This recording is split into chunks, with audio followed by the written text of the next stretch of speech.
Let me turn now to my left to Florence Villemino, who's joined us on set very discreetly. We didn't hear you coming in. Florence, you've been reading the international papers. Let's see what's grabbing headlines. And not surprisingly, the attack yesterday in Turkey, the bomb attack that left at least 31 people dead. That's the death toll so far. Papers reacting to that. That's right. As you can imagine, it's a big story in Turkey, developing stories. So the death toll is developing. If we take a look at the front page of Hurriyet Daily News, the English language version, you can see they have the old death toll, this bomb attack that killed 30 on that border town with Syria. Photos there, horrific screenshots taken from the moment that bomb went off. So this occurred in the southern town of Suruç, located, as I said, near the border with Syria. Turkish papers, including Hurriyet, are reporting that the attack was carried out by a female suicide bomber from the Islamic State group.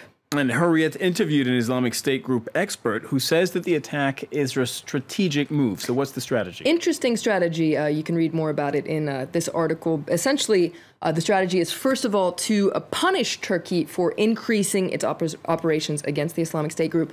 But also, according to this expert, the idea is to provoke political instability in Turkey. According to this expert, it's essentially an attempt to force the People's Democratic Party and the outlawed Kurdistan Workers' Party into an encounter with the state and the government, so essentially just to provoke political chaos in Turkey. Let's look at another story now that's getting a lot of attention in world papers. After 54 years, the US and Cuban embassies have been reopened. The Cuban flag being raised in Washington. That's right. It's a huge story. It's so big and it's interesting symbolically. It's on the front page of China Daily today. So I feel like that shows just what a big story this is. So a new era in the post-Cold War relations has begun. Lots of photos similar to the one on China Daily. This Cuban flag in Washington. It's a huge story in the Cuban papers. Grandma, the main paper there, really can't get over it. It says that, and the Cuban flag flew over Washington. All the details there of that historic reopening of the Cuban embassy in Washington. Less details about the opening of the American embassy in Havana. What this article, though, failed to mention was that at that opening, there was actually a lot of protests between various groups that are either pro-Castro or against Castro. This article is all about the happiness at the ceremony. Yeah, divisions within the Cuban diaspora. How's the U.S. media reacting to this? Well, it's kind of a mixed bag depending on whether the paper is conservative or liberal. I chose the editorial from the New York Times today, which has an interesting take on things. It says that this historic restoration of diplomatic ties is wonderful. It's historic, but it's just the beginning. It will take years before there's a full normalization of ties, and the New York Times calls for the embargo to be lifted that's necessary for normal relations between the U.S. and Cuba. Interestingly enough, the article also says it would be naive to expect that the Cuban government is now automatically going to liberalize the economy and give Cubans a lot more freedom.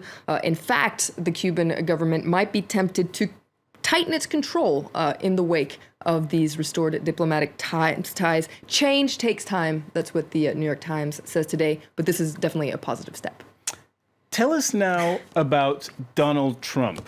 That's right. Donald Trump, he is once again in the spotlight in the U.S. media. First of all, let's start with this article. This is very interesting. You can see that Donald Trump is surging. So he's leading the pack. He's leading the pack, the very big pack of Republican hopefuls. There are so many of them, it's easy to lose count. Now, what's interesting is this poll was carried out before his latest controversial comments. You can read more about them all over the U.S. media. He essentially criticized John McCain, the very famous U.S. politician, once upon a time a presidential hopeful himself. Now, he was a POW during the Vietnam War, but what Donald Trump said is he's not a war hero. He's a war hero because he was captured. I like people who weren't captured.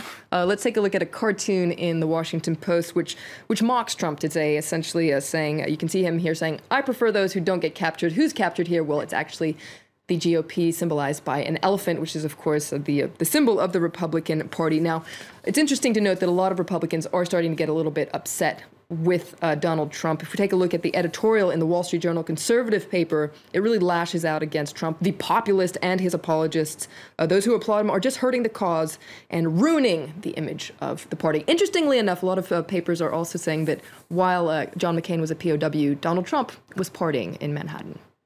I just wonder if there's a positive way for him to spin that, or if that will just go down as a mistake in his campaign. We'll probably have to let the dust settle a little bit to find out. Florence Villeminot, thank you very much for the review of the world's daily papers. Thanks a lot. Do stay tuned to France 24. We've got more world news coming up right after this.